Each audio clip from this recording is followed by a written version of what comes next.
All right, all right. What's going on? It is the radio guy, and it has definitely been a while. Dr. Mike Prince here with you from the Open Mic Broadcast Network. Man, I've taken a well deserved break. I've gotten caught up on a lot of things, rest and relaxation, health wise, mind clear, and everything. But I won't be before you long. We still been producing the podcast on a regular basis, but working on more of YouTube content. And this is a start of what we're going to do. It has truly been a minute. It is Monday, April the 14th, or is it the 13th? The 14th, April 14th, 2025.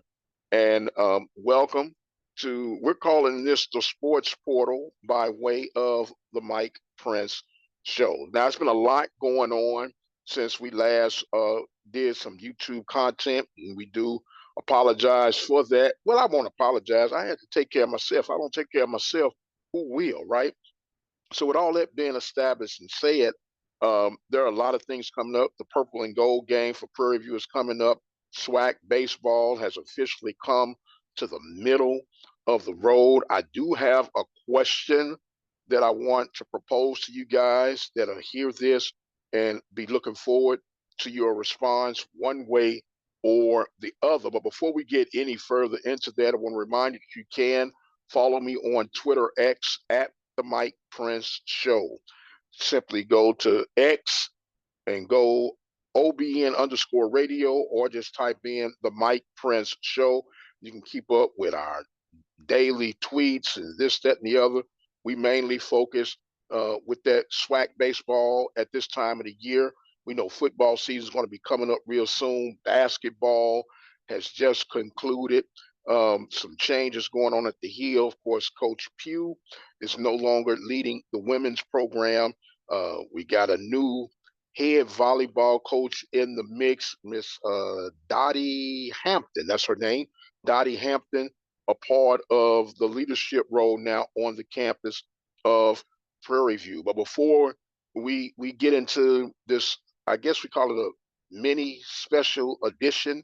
How are we going to call it? We'll just call it whatever it is, right?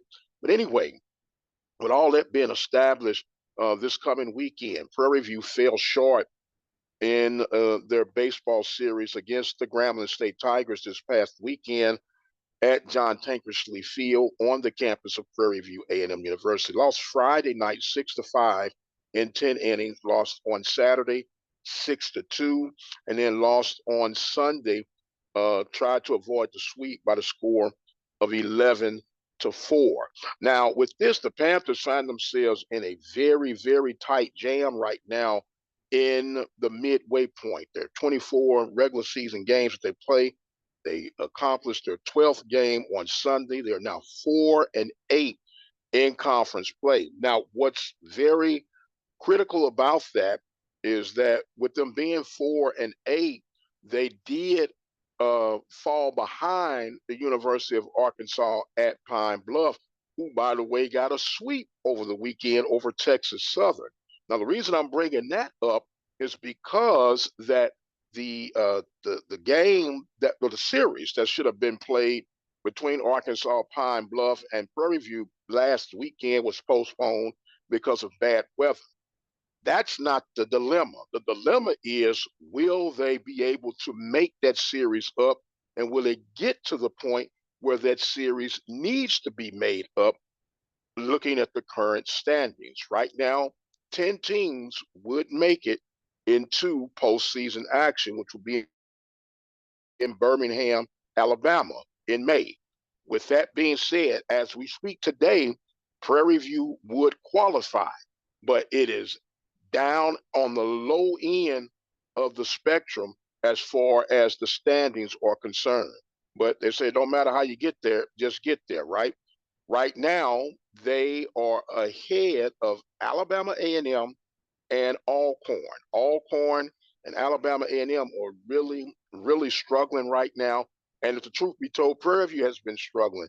The midweek games, I look as a gauging point, but I'm not going to hold their feet to the fire too hard. I would like them to be a little bit more competitive in what they've been doing, but nonetheless, you have what you have. The problem with the Prairie View Panthers right now is they can hit on a pretty regular basis, but sometimes the fielding is not as clean as it should be, and the pitching is not as deep as it should be or could be, and that's a problem that if you're not power four, you're going to be having problems with. So hopefully they can get some things turned around as they get ready to move forward. A huge weekend coming up on Resurrection Weekend. Instead of the Friday, Saturday, Sunday matchup, they'll actually be playing Thursday, Friday, and Saturday. And guess who it'll be against? The Texas Southern Tigers. Now, the setup with this is both of these teams are coming off of being swept over their weekend series in conference play. Texas Southern will be the home team for this one. And this series is going to be literally critical right now. Texas Southern is 10-5 in conference play. Prairie View, as we mentioned, are 4-8. They're 3 games behind because they didn't get the Pine Bluff series in. But however, if they fall in this series against Texas Southern, that's not a good thing. It's really not a good thing. It's not a good thing if you fall to Texas Southern in anything, but in particular, it wouldn't be a good situation. And hopefully that the Panthers can come out and get things lined up for what should be a very, very competitive weekend. Again, that'll be on Thursday, Friday, and Saturday, not your typical Friday, Saturday, and Sunday. So we'll be looking at all of that right now. The top 2 teams in the Southwestern Athletic Conference, because they dissolved the East and the West for this year. So your top 2 seeds are Florida A&M and Bethune-Cookman. I expected that they would be competitive when they merged over from the MEAC a couple of years ago now, and they've been holding up to par. Alabama State still significantly being mentioned in that upper tier, along with Grambling and Texas Southern. I'm surprised at what Jackson State has been displaying so far this season, but Jackson State has proven to be a bit hot and cold, up and down throughout the years, but they normally get it together, in particular when things were in the East before the acquaintance of Bethune-Cookman and FAMU. These, they were pretty much in the driver's seat, but we'll see how all of this pans its way out. What does this say for the state of SWAC baseball? To be quite honest with you, it's pretty healthy, it's pretty strong, it's pretty competitive. We know that the finances fall short, not only just on the HBCU SWAC divisions and conference, but like I mentioned, if you're not in Power 4 setting, you're not really going to be that big in the driver's seat, especially when it comes to pitching depth. I have a philosophy in it. I've discussed it with many coaches. I think you should have bullpen by committee due to the fact that most pitchers will have a slight advantage, especially the first time that they see a batter. And if you had some type of pitching rotation, you could fix that thing out. I know they kind of do that during the midweeks, but even in conference play. But we'll figure that out along the journey here. Now, as we mentioned at the top of the show, and once again, this is the Sports Portal by way of the Mike Prince Show on the Open Mic Broadcast Network. I am your host, Dr. Mike Prince, a.k.a. the Radio Guy, as we are on this 14th day of April in the year of 2024. I want to remind you guys that you could and you should subscribe to the YouTube channel. All you have to do is click that notification button and then click the bell, and every time we release something, you will be notified, whether we're live or it's an uploaded video, as this would be. But be love for you guys to continue to spread the love and share the love. With things coming up, you're going to have the spring football for the Panthers will be coming up on this Friday, if I'm not mistaken. No, or Thursday, whenever the 17th is. Don't get me to lie. Today is the 14th, so to Monday, Tuesday is the 15th. Wednesday, it'll be Thursday the 17th. That's when the purple and gold game, where you have Coach Jackson uh, being in on his first year at the heel, and hopefully things will work out for the good for the Panthers. But it's got me to scratching my head, got me to wondering. We know that the odd years, when it comes to the football schedule, is considered a soft schedule year as far as home attraction for home opponents.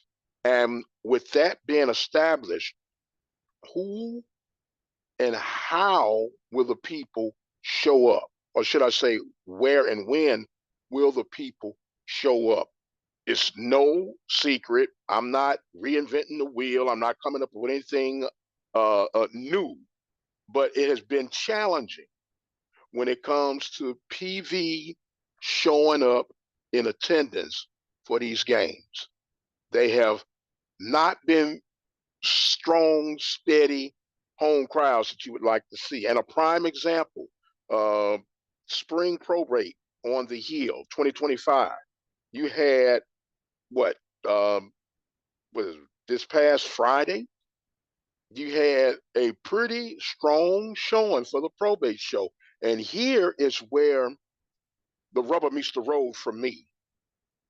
You had a very strong presence in the stadium, and the people had to pay to go see the probate.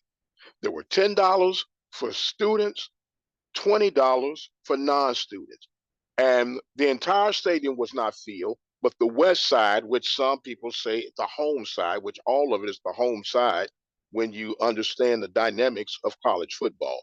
But the west side of the stadium was very well packed, very energetic, totally different from the football atmosphere. I don't understand it, a bit frustrating, and also concerning. And what came to my mind was, hey, maybe, just maybe, we need to have probate for home games, for all home games, including homecoming, and have the probate shows and let them do their things on the sidelines like they did. They weren't in the field, but do their things on the sideline as a halftime extended bonus tribute. I don't know, but we got to do something to get people in the stands. If you follow me on Twitter X at the Mike Prince Show, we've started our newsletter this year, and each month we release a new newsletter, and it's pinned at the top of my Twitter X account, the Mike Prince Show, or OBN_radio. And we're talking about little ways and little subtleties that we could do to try and engage the fan base and try to engage some type of community vibe. And when I say community vibe, not the city limits of Prairie View, but the campus of Prairie View, which led me to my thought, the question that I told you I was going to ask you guys at the beginning of this episode. And the question is this: is Prairie View a sports desert? What do you mean, sports desert, Mike? Yes, we have 18 sports. Yes, we have beautiful facilities. But fan participation, fan involvement, fan awareness, and if we're going to be honest, is poor, drastically poor. It's so poor that if I had to base it on a scale of 1 to 10, with 10 being the strongest, I'm thinking 2 or 3. Do you think I'm being overcritical? Some of you gonna listen, oh, there he go with that negative stuff. I'm just calling it the way I see it. Something is missing. And if you ask me, and I know somebody gonna say, here this old relic go again. There's nothing wrong with progression. Nothing wrong with moving forward. But well, maybe it's because of the losing streak of the 80 game. No, man, that was 30 plus years ago. That's not, that shouldn't be the Achilles heel of why we got what we got and why we have what we have. But I digress with that. What I think part of the challenge has been when they tore down the dorm living and they started building the apartment living on campus, beautiful upgrade. But where the original dorms were located was center base of the campus, where you could get access to the baby dome. We could get access to the football Old Blackshear Stadium and any other events that were centrally located. But when they started relocating the housing situation, and I'm not making up an excuse, I'm just looking at the logical challenges that we're facing. With without that central vibe, once these guys get back to their apartments, man, they're not coming back out. They're so distracted with everything else, with the social media, with just other things to do. And here's another thing that might be a part of the challenge, and don't shoot the messenger. Maybe because we're oversaturated with streams and they don't feel like they want to go. If the weather drops 10 degrees one way or the other, they're not coming.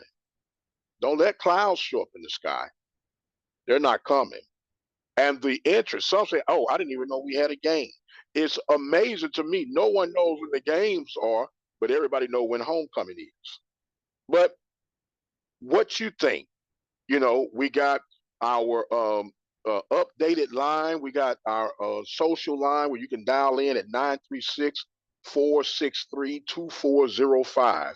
936-463-2405. You can call, leave your comment, and we can respond to it. We can even add you on the show.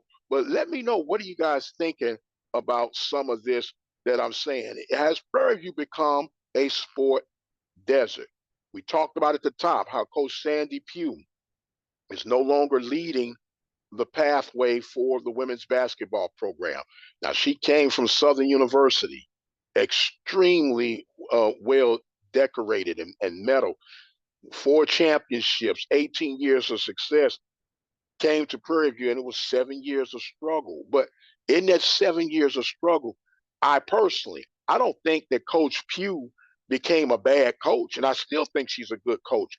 But the system that she came to, and we hear the saying all the time, or we hear the saying all the time, that the grass is greener on the other side. In that 7-year run, is it a coincidence or part of the problem that there have been 6 athletic directors in a 7-year span? There is no way that you can gain any type of consistency. No way you can gain any type of consistency the way that is. Why is that? 6 athletic directors. How can anyone, and then if the truth be told, when Coach Pugh was brought over, she was brought over under the leadership of Ashley Robinson. Ashley Robinson leaves, then comes Fred Washington. Fred Washington leaves, then comes Alicia Peete. Now, these were interim, but they're still in that tag of athletic director. After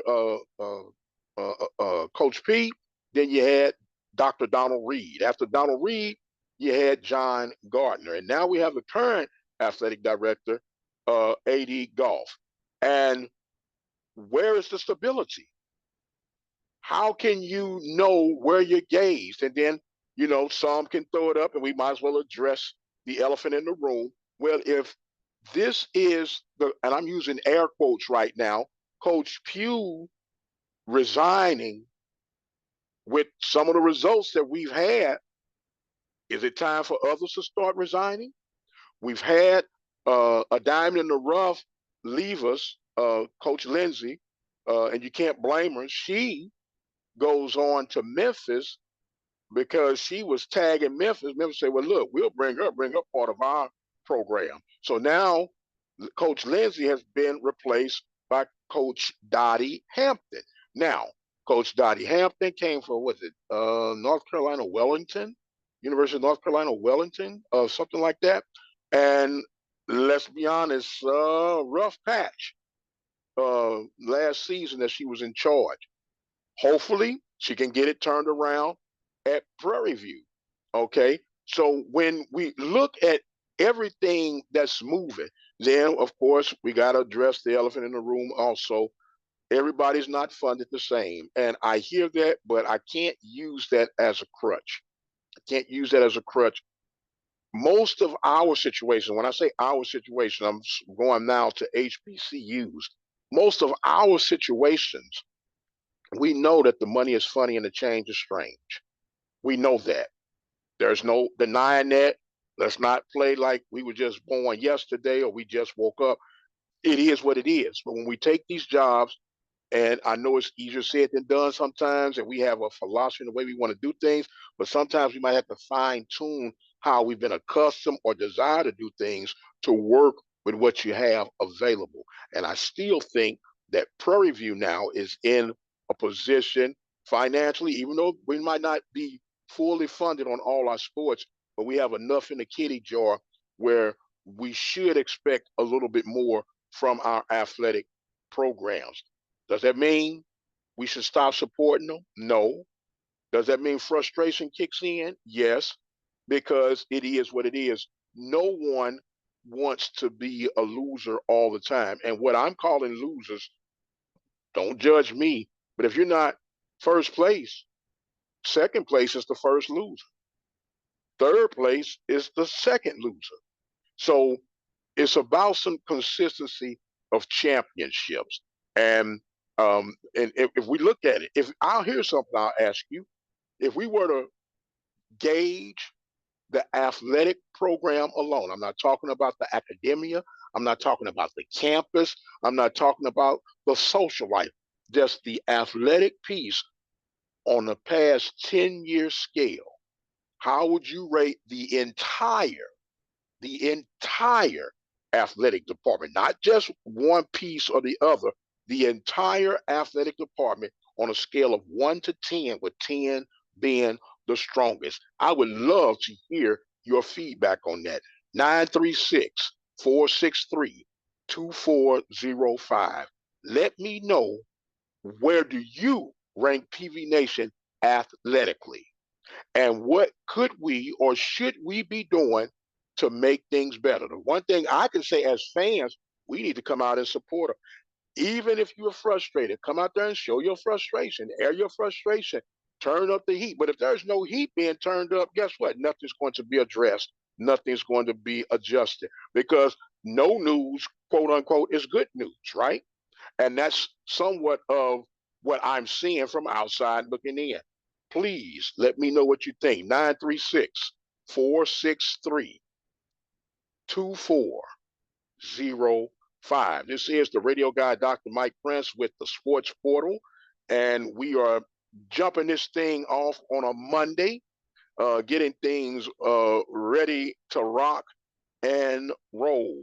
And as we're rocking and rolling, do remind you can get your season tickets for PV Football 2025. We're opening up, of course, the Labor Day Classic against those fellows in the maroon and gray, Texas Southern Tigers. Great traditional, great history, great vibe. But we got to get back on the winning ways. They stopped that 9-game streak, and we got to pick that streak back up for 2025. I like to know what you guys are thinking. I like to know what you guys are feeling. Feels good to be back up and running. We've been doing, like I said, some interviews with our show. We're going to have pick back up this week. We'll hear from Coach Northern. Of course, we're going to hear from Coach Pettaway.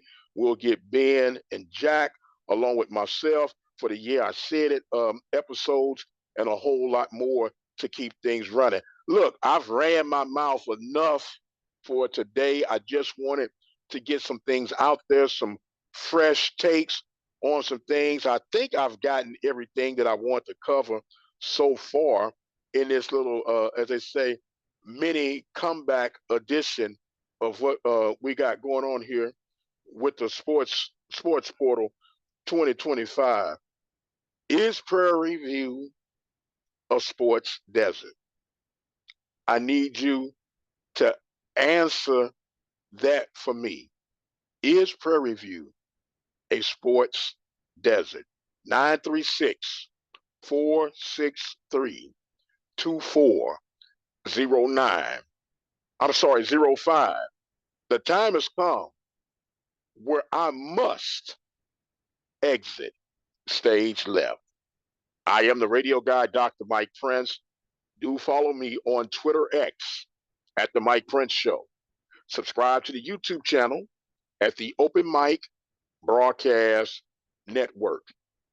And until the next time, you guys be blessed, and we'll see you on the other side.